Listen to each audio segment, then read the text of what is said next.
Alabama Amazon workers have voted on whether to unionize. Last week and over the weekend, you saw Amazon specifically punching at particular senators. The Twitter fight continues, and what a lot of people are calling Amazon's confrontational Twitter offensive. Convention or PR wisdom is that this was a bad idea.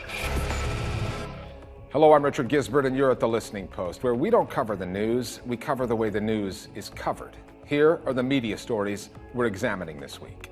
Message in a bottle. Amazon goes under the microscope over working conditions and a union's drive to get employees organized. The World Health Organization releases a report on the origins of the coronavirus, findings that raise as many questions as they answer. Well-read talking heads and the bookshelves that just ooze credibility. Plus, a traffic jam in the Suez Canal. Suez Gulf looking pretty heavy, nowhere going anywhere. We have a full report. We begin with one of the world's biggest technology-driven companies, Amazon, and the workers in Alabama who have just voted on whether or not to unionize. The votes, which were mailed in due to the pandemic, are still being counted. But if those employees choose to join a union, theirs will be the first Amazon warehouse in the U.S. to do so and could well create a domino effect. The stakes are high. We're talking about a $1 trillion company, and the battle lines have been drawn in the U.S. news media. Prior to the vote, stories were circulating about oppressive working conditions at Amazon, accounts contesting the company's line that it's a generous, caring employer. When senators like Bernie Sanders and Elizabeth Warren took to social media to show their support for the unionizing effort, the pushback from Amazon on Twitter came across as snide, personal, and did more damage to the company than it did to its political opponents. An example of Amazon's vaunted PR team failing to deliver. Our starting point this week is Bessemer, Alabama. Amazon is expected to push back to try to keep unions out. Major news stories can be complicated. This one involves a $1 trillion corporation, Amazon. It touches on employees' rights, the responsibilities of the consumer, the value of labor unions, and the ethics of workplace surveillance. Unfortunately, for Amazon and its PR machine, other aspects of the story are much easier to comprehend, much more difficult to spin. People, even Amazon employees, fearful of losing their jobs, need bathroom breaks. Back in 2015, I set out to write a book on low-paid jobs in Britain.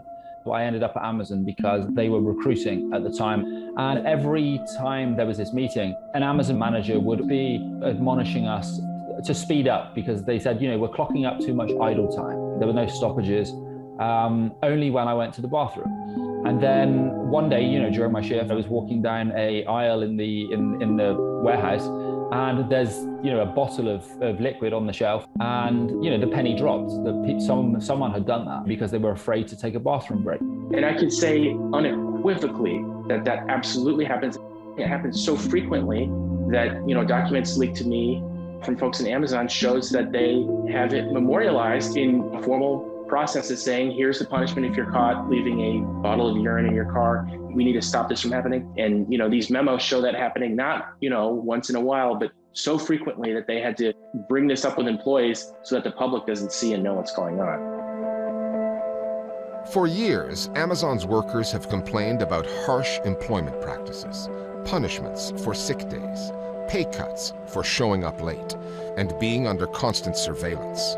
Those stories are back in the news now, largely because of the drive to unionize the nearly 6,000 employees at this warehouse in Bessemer, Alabama.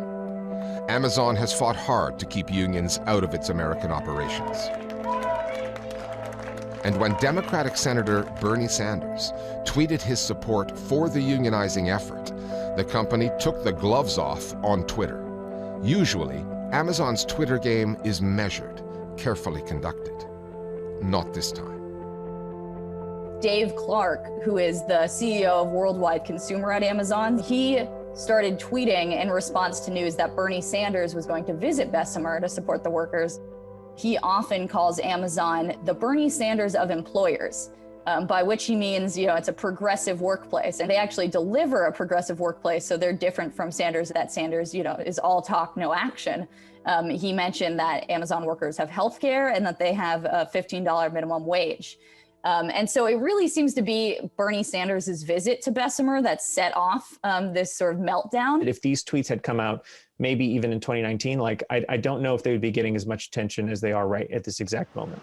People are kind of looking at these now with sort of new eyes. Before pandemic, the thought of the worker at Amazon was maybe not as center stage as they are now. I think that is probably the big difference now. Also, the unionizing effort. I mean, that just brings another layer of attention to them. I can't think of a better example of an own goal than what Amazon has done. And what the folks in the comms will tell me is that they didn't actually do this. They would never have signed off on it. There's someone at the executive level that went around behind them and was able to ram this stuff through. According to Vox, that was the CEO of Amazon, Jeff Bezos himself, that did it. Next, we are honored to welcome American entrepreneur, investor, philanthropist, and owner of the Washington Post, Jeff Bezos. Jeff Bezos is the wealthiest person in the world. And this pandemic, which has seen Amazon's profits nearly double, has cemented his place at the top of the rich list. His company has always devoted a lot of money to image management. To all of our Amazon retail heroes, on the floor, in the air, and behind the wheel, we want to thank you. Amazon spent $11 billion on advertising alone last year, more than any other company. Amazon has been a subject in political debate. Its head of communications is Jay Carney, Barack Obama's former press secretary. He's as politically connected as they come. In its dealings with the media, Amazon is not shy about throwing its weight around. So when I first joined the Washington Business Journal, I got to talk to one of my fellow reporters, and they were telling me, don't let Amazon tell you what goes in your story. Sometimes the company will reach out to you, they'll ask to talk off record, and then they will proceed to tell you why your story is wrong and that you need to change your story. And of course, you'll be off record and you'll be like, well, can I get a quote to update my story? And it's like, no, absolutely not.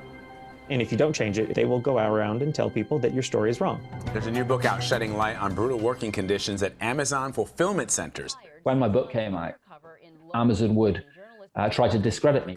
So they put out these statements saying that I just did this book for publicity. Not saying, that we've changed our practices or whatever. They wouldn't give an inch. As the knowledge of Amazon's fairly bad working practices has spread, Amazon have become more aggressive in terms of pushing back against that. So for example, one key thing that Amazon really wants people to do when writing about the company is compare its wage, which is $15 an hour as the starting wage, to fast food jobs, which are often minimum wage, which in the United States, is right around $7 an hour. In fact, they're a warehouse and logistics company. And they pay less than average for their industry. So they pay below what other warehouses pay. Meanwhile, the big news of the morning, we just told you Amazon is raising the minimum wage to $15 for. It's been frustrating to see people really swallow some of Amazon's PR lines. We at the Birmingham team have a great leadership. Amazon also pushes its messages through TV ads. It's created an anti-union website for its employees and bombards them with text messages telling them to vote no. The company declined to be interviewed, but provided us with this statement.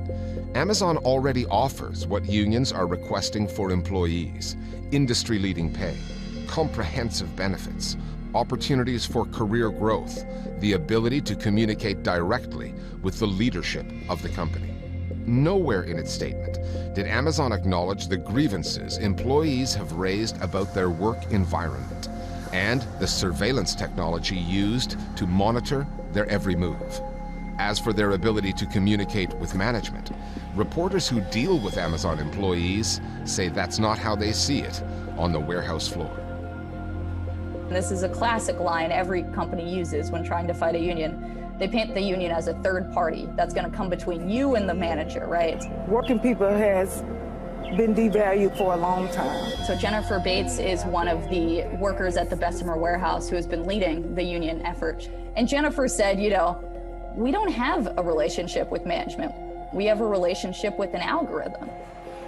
Amazon workers in these facilities are tracked through through apps down to the very second. One of the most disturbing things that I found in interviewing, particularly drivers who are describing an extremely complex regime of tools and gadgets to monitor very closely what employees are doing, when they're doing it, just an extraordinary degree of scrutiny on these workers that I don't think we've ever seen. Sometimes convenience can be mistaken for progress. The technology that has made Amazon what it is, the apps and algorithms that track its shipments and its employees, work for consumers. When the company sends out its messages across the media spectrum, Amazon's confrontational Twitter offensive, trying to win the battle for hearts, minds, and money, that's what it's counting on. That customers will put their own needs first, and not the conditions that Amazon workers must endure in order to deliver. It's very easy for someone who, perhaps is in the upper middle class in the United States to simply say, I will not shop at Amazon. But it's probably much harder for someone who's in the lower class to do this. That's a luxury in many cases. The thing is, we can structure industry in such a way that it can be both responsive and relatively humane. And that's really the debate that people are having now is surely there is some sensible middle ground where they can continue to, be responsive to consumer demands and treat their employees like human beings. So the idea that if a consumer just stopped buying their yoga outfits on Amazon, things would be better and we should blame that person for these working conditions, I think is just false. Consumers are very downstream from the business model that Amazon has perfected and propagated. And they're the ones who are responsible for this sort of just-in-time production, and they get people hooked on it. And so it starts and it stops with Amazon, the company itself. This past week, the World Health Organization released the findings of an investigation into the origins of the coronavirus. Just how free were WHO investigators to do their work in China? How reliable are their findings? Meenakshi Ravi has been following this story. Meena, first off, on the origins of COVID-19, are we any closer to an answer? In a word, no.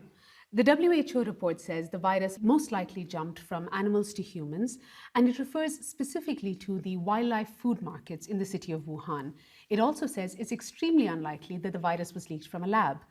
The report does come with caveats, though. The WHO's Director General says that investigators faced issues with access and independence when they were working in China, and that there's further investigation required. 14 countries, led by the United States, have also questioned the credibility of the report.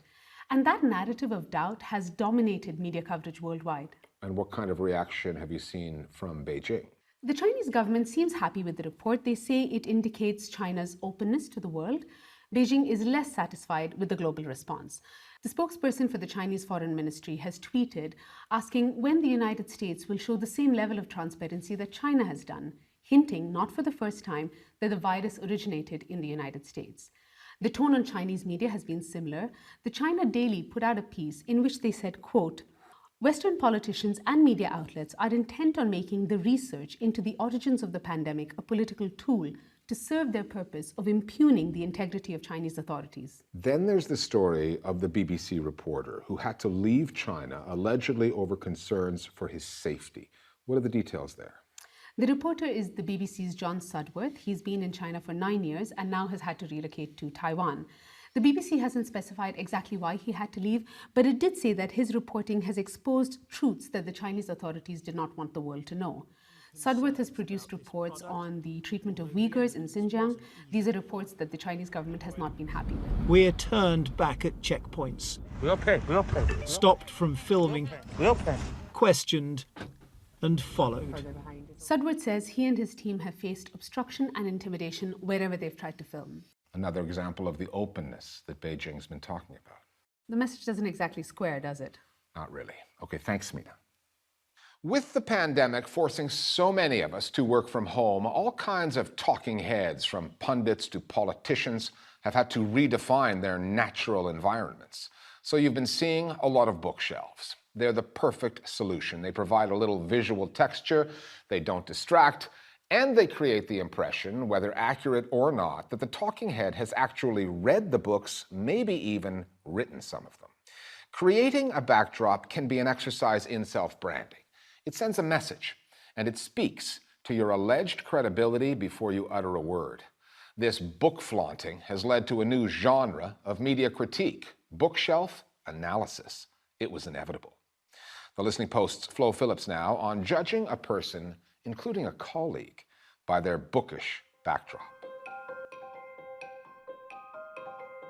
It's an irony for the ages, how this pandemic, this time of unprecedented isolation, has forced us, virtually, to invite strangers into our homes. I have Zoom meetings with my students. I broadcast my BBC radio programs from here, and interviews and presentations and things all from here. Making us consider things about our domestic spaces we've never thought of before. I'm no expert, but trying to ensure that you see there's a mirror behind me, that you can't then see like my boxes of cereal. For interviewers and interviewees, webinar participants and writers, suddenly it's all about the bookshelf. I'd like me to show you all the bookshelves. Okay, there we go, up to the ceiling. A lot of people actually work in studies and have home studies, and particularly the kinds of experts that are called upon in television interviews to talk about areas of their concern. You know, often they're situated in environments that actually are full of books. But at the same time, you can also see when a background has been really contrived. The bookshelf is multifunctional. It is somehow neutral and professional, yet also personal. It conveys messages about who we are and who we want people to think we are. Over 50 years ago, Irving Goffman, a sociologist, thought about how do we shift from thinking about the world as being like authentic or fake, and instead, how is it more about being sincere or cynical? So he said, well, let's think about everything as a performance. Everything is like a stage play. I actually sit at that grey chair, on that grey chair, but for the purposes of any kind of videoing, I like to have a nice colourful backdrop, so I use this, which I change according to who I'm talking to, by the way. And so what's really important is whether people are believing in that stage play or not. In fact, the term impression management comes from Goffman's work, where we look about how people are selectively revealing things about themselves. There are pundits who want to signal, like, you know, their authority by displaying very big kind of historical books. Or one of the most popular ones that I've seen on a lot of bookshelves is Thomas Piketty's Capital, classics as well. So people who have like all the volumes of War and Peace or the original classics in like Russian or French and stuff like that. Historically, in paintings and portraiture, carefully chosen and placed visual props have long been used to hint at someone's interests, their inner world. Dogs can be symbols of fidelity or wealth. Fruit may represent bounty or desire. Specific books spell out a person's profession or confession. It wasn't until the 19th century that books for books' sake, large numbers of them, took on their own symbolism. A whole genre developed in the 19th century for literate, secular, male figures. And the books lent a kind of gravitas and expertise. For example, Edgar Degas, the French impressionist, did a wonderful portrait of the critic and writer Edmond Duranty, where he seems to be completely enveloped by bookshelves. When Manet represented Émile Zola, the French 19th century naturalist, writer, and art critic as well, he sits alongside a table which is piled with books. The same is true for Cézanne's portrait of Gustave Geoffroy. The credibility that books offer has given rise to a cosmetic industry. Platforms like Zoom allow you to customize your background virtually, so you can adopt any bookshelf you like. If you want the real thing, but aren't too bothered about actually reading them, there are companies that sell books by the meter. They'll even curate your collection. Usually they cater to hotels, businesses, and the film industry, but the pandemic has led to a spike in sales to individual households. To me, those curated bookshelves and shelfies and things, they treat books almost as a kind of interior design. And much as I love books that look beautiful, I actually think it's much more important that they get read. You know, I don't think they should be commodified to the point where their appearance is more important than the contents. TV producers quickly learn that many of their interviewees working from home often don't have that many framing options. So we try and make suggestions, and we always ask if they have a bookshelf, because we know it works. I've become reliant on the bookshelf as backdrop for interviews, for lives, and for pieces to camera. I generally go for this one for practical reasons. It's the right height and the lighting works, even if some of the titles might give off the impression I'm trying a little bit too hard. We thought about using this collection of magazine covers, but British pop culture from the 90s isn't exactly the listening post vibe, not to mention what it says about me. These shelves say a lot about the other part of my life. The colours and the covers are great, but I'm not sure they scream journalism. And I'm not the only one reading into what's on the shelf. Authors have always had their critics. Now bookshelves do too. Bookcase credibility attracts hundreds of thousands of followers. It reviews and rates backdrops, comments on trends, and of course, draws all kinds of conclusions about the people parked in front of them. Jim sits in front of rows of his own books. Everything is Al-Khalili, and Al-Khalili is everything. These were simply the surplus that I didn't have room for in my library. I didn't really want to be showing them off, so they were just put up here out of the way. It's an immediately relatable concept. And it's also a concept that's quite fun. Bookshelves based on, you know, how messy or how clean they are, the color schemes, the ways in which hardbacks and paperbacks are, like, you know, separated or they're put together, and what they say about a person. Maya builds a Mondrian out of her books and white space, distilling credibility to its purest elements. I got quite a lot of flack for having a bookcase that was color-coded. Some of the comments I've had are just like really, people are seem to be incandescent with rage, or use it as like a way in to then critique whatever my analysis is. I think what makes bookcase credibility so funny is the way that they extrapolate so much from so little information. One of their really brilliant tweets about Owen Jones, where he has a couple of bookshelves behind him and they're described as being like two henchmen who are sort of overseeing the conversation and policing it to make sure that it goes Owen's way. And I think they've got this wonderful way of sort of taking an element of truth and then just spinning it out into this almost a kind of a fantasia about what the character's about. Gideon Haigh gives us a decent chance of guessing his favourite sport with this majestic display. It's simply because I face this way that you see my cricket books in the background, and I think my head's sort of haloed by cricketers beginning with the letter B and C. It's not particularly because I'm particularly interested in those ones. It just happens to be there at around about head height.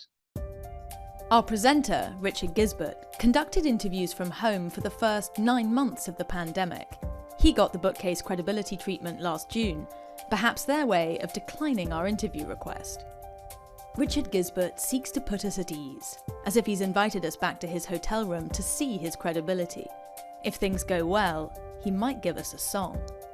I mean, they read a lot into the acoustic guitar, which I never play. All I do is play my electric guitar, my Telecaster, but our cameraman wouldn't let me use that because he likes the wood grain in the shots. So, you know, we make compromises whenever we make television. Doesn't matter whether we're in a studio or we're at home. People draw these widespread conclusions, and there's very, very little, Flo, that you or I can do about it. So, Richard, do you agree with the credibility's assessment of you, or do you think you want to contest it? I would say their assessment would be harsh, a little snide, but ultimately fair.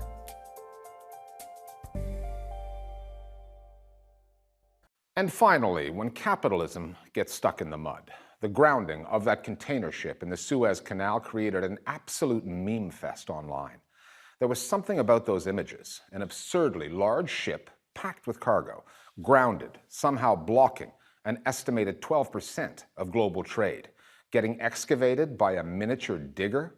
There's never been a traffic jam quite like it, which got one TV host and sports announcer thinking. John Hanson works in Chicago. He used to be a traffic reporter there, a radio voice advising drivers which routes to avoid. So he came up with a Suez traffic report. And while he's clearly out of his comfort zone, his geography needs a little work, he's got the format down. We'll see you next time here at the Listening Post.